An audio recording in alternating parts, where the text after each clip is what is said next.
14일이 시험이에요. 근데 제가 2월 14일 시험 볼 친구 학부모님한테 전화드려서 이 친구 중2, 3 A급을 좀 줄이셔야 될 것 같아요 라고 말씀을 드렸어요. 어려운 거 엄청 잘 푸는데요. 쉬운 문제를 하나도 못 풀어요. 1차 방정식을 못 풀어요. 1차 방정식이라고 해도 뭐 그냥 연립 방정식, 좀 까다로운 활용 문제이긴 하지만, 그래서 이런 것처럼 선생님들이 그 학생이 진짜 부족한 부분들 조금 채워줄 수 있고요. 그리고 뭐 선생님들은 제가 굳이 설명 안 드렸대요. 전 선생님들은 다 제가 모셔온 분들이고 그냥 어떤 수업을 맡겨도 되겠다라는 생각, 자신감을 가지고 선생님들 다 모셔왔습니다. 자, 영재학교 학습 또 뭐 제가 두 번째만 강력하게 너무 시간이 지나서요. 두 번째만 설명을 드릴게요. 대한민국 학습이 그래요. 학생들이 문제집을 사고요. 어머님들이 보통 이제 답지 또 학원에 답지를 내죠. 그리고 학생들이 풀어요. 그리고 맞은 건 동그라미, 틀린 거는 줄을 긋고 오답을 시킵니다. 저는 그게 반대예요. 틀린 거는요, 그냥 다시 풀게 주고요. 맞은 거는 저는 답지를 읽어봤으면 좋겠어요. 내가 한 생각, 맞았잖아요. 내가 한 생각과 답지가 한 생각을 좀 비교하고요.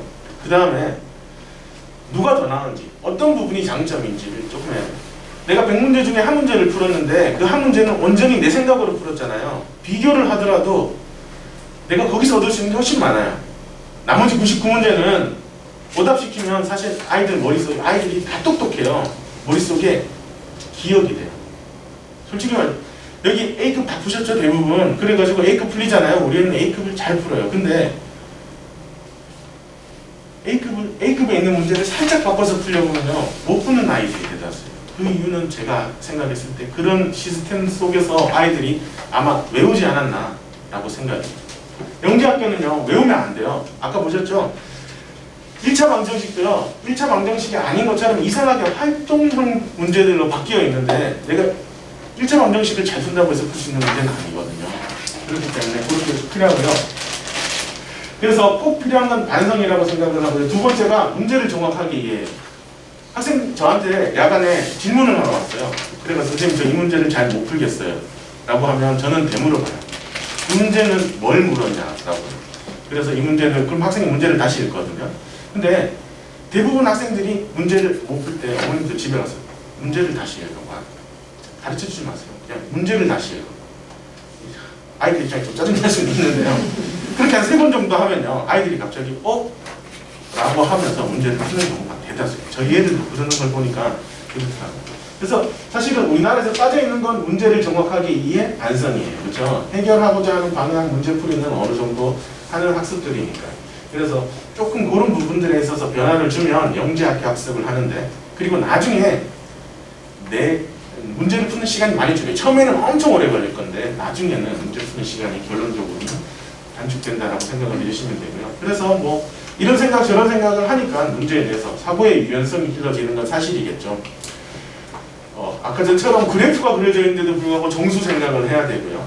어떤 막 원들이 그려져 있는데 조합 생각을 해야 되는 건 어쩔 수 없이 그렇죠. 다양한 시각을 가질 수 있는 학생들이 돼야 된다라고 생각을 합니다. KMO, KJMO를 하면서 다른 학습과의 차이점은 발표 수업이 많아요. 어차피 가서 면접 봐야 되고 선생님들한테 설명해야 되잖아요. 그래서 맞은 문제들 길게 이제 논리적으로 설명을 해봐라고 하는데요. 어떤 친구들은 논리적으로 쓰기는 되는데 말이 안 되는 친구들이 있고요. 어떤 친구들은 그렇죠. 조금 부족하지만 나와서 막 우기는 친구들도 있어요. 근데 그런 친구들 모두 이제 학습을 하면서 조금 더 완성도가 있는 학생들이 조금 된다라고 생각을 하고요. 그렇게 해서 서로 같은 문제들을 풀다가요. 내가 푼 과정, 얘가 푼 과정 비교하고 서로 아이디어를 얻고 도움이 되면 그렇죠. 옛날 막 20년씩 이런 말이 있듯이 진짜 어떤 문제를 읽고 똑같은 생각을 하면 참 이렇게 반갑잖아요. 그렇죠? 그러면서 아이들이 학습에서 충분히 재미를 느끼게 된다고 생각을 합니다. 자, 어머님들이 궁금해하시는 영재교를 하려면 KMO 꼭 해야 되냐? 저는 반반이에요. 반반은 뭐냐 그러면요.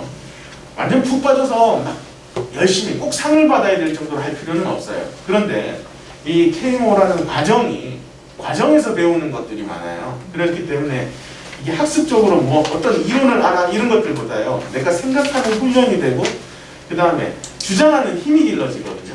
그렇기 때문에 저는 그냥 과정으로서 6개월에서 1년 정도 그렇죠. 그냥 한 번 정도 쭉 그 과정을 따라가는 걸로는 영재교 대비를 위해서는 좋다라고 생각이 되고요. 뭐 4학년 때, 5학년 때 시작해가지고 꼭 막 금상을 받아야 될 것처럼 공부를 한다면 뭐 말리지는 않겠지만 그게 영재교에 절대적으로 도움이 되냐? 저는 반대예요. 일단은 그 정도로 제가 생각을 하겠습니다.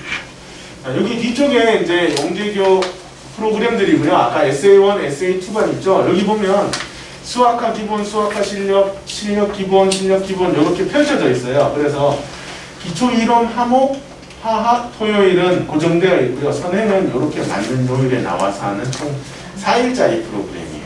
그래서 영재교 기초 이론 화목, 그 다음에 물리, 화학 기초는 토요일, 그리고 선행은 자기 맞는 요일, 뭐 토, 금, 일 이렇게 맞춰서 나오시면 되고요. 요번에 뭐 SA3반 또 새롭게 해서 SA2반 컨셉으로 진행할 예정이고요.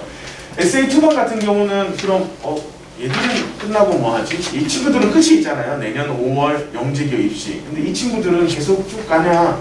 이 친구들은 이제 한 8월, 9월 돼서 그래도 이 공부를 하니까 KMO 한번 해볼까라고 KMO 쪽으로 빠져도 되고요.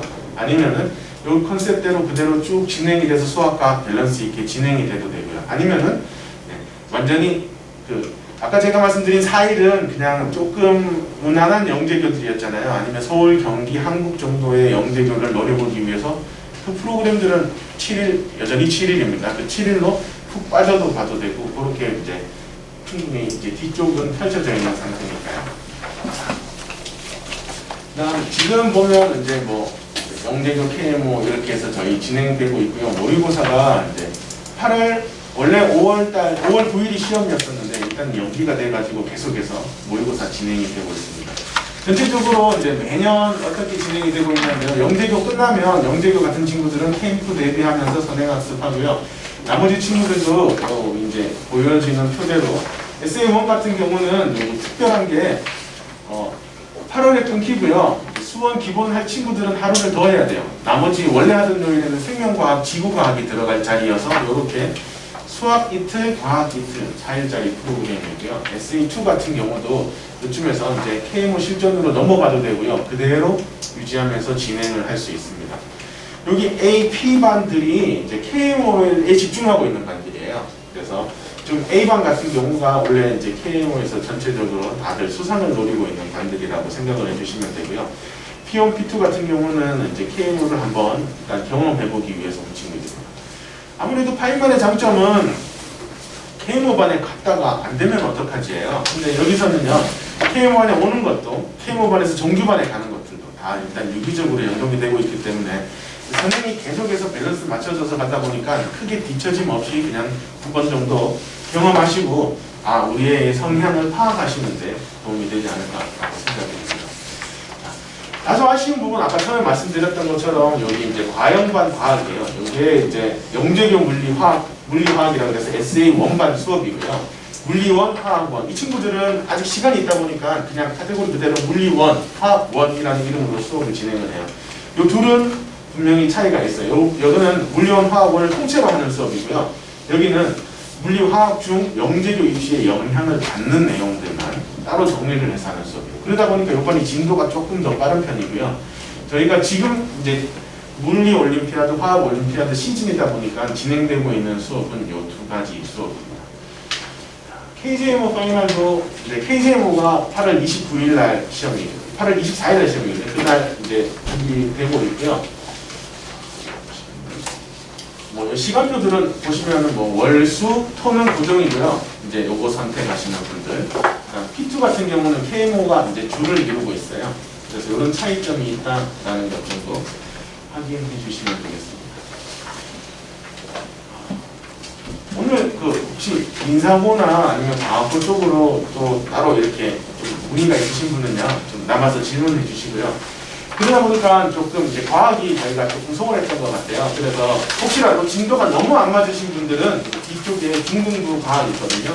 그래서 일단 이쪽에 가셔서 제일 처음에 상담을 하실 때가 중요해요. 우리 아이는 나중에 SA1이나 SA2 쪽으로 가려고 하는데 지금 진도가 안 맞으니까 라고 말씀을 해주시면 그쪽에서 어느 타이밍에 우리한테 들어오면 되냐 진도 부분 또 이렇게 맞춰주실 거고, 저희도 뭐 물리원 화학원 1년 5개월 동안 계속 집중만 할 수는 없잖아요. 그래서 사이클이 돌아가니까 그 사이클 일단은 잘 연결해서 선생님들한테 설명을 드리고, 화학은 주로 이제 주말 쪽에서 이렇게 하루짜리로 이렇게 단타로 많이 빨리니까요. 특별하게 스케줄이 많이 빽빽하지 않은 이상 다들 이렇게 맞추시면 되는 것 같아요.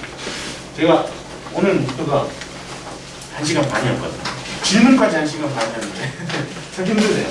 일단 여기 과학까지 설명을 드리고요. 궁금하신 점 있으신 분들은 네, 아마 질문 계속 해주시면 답변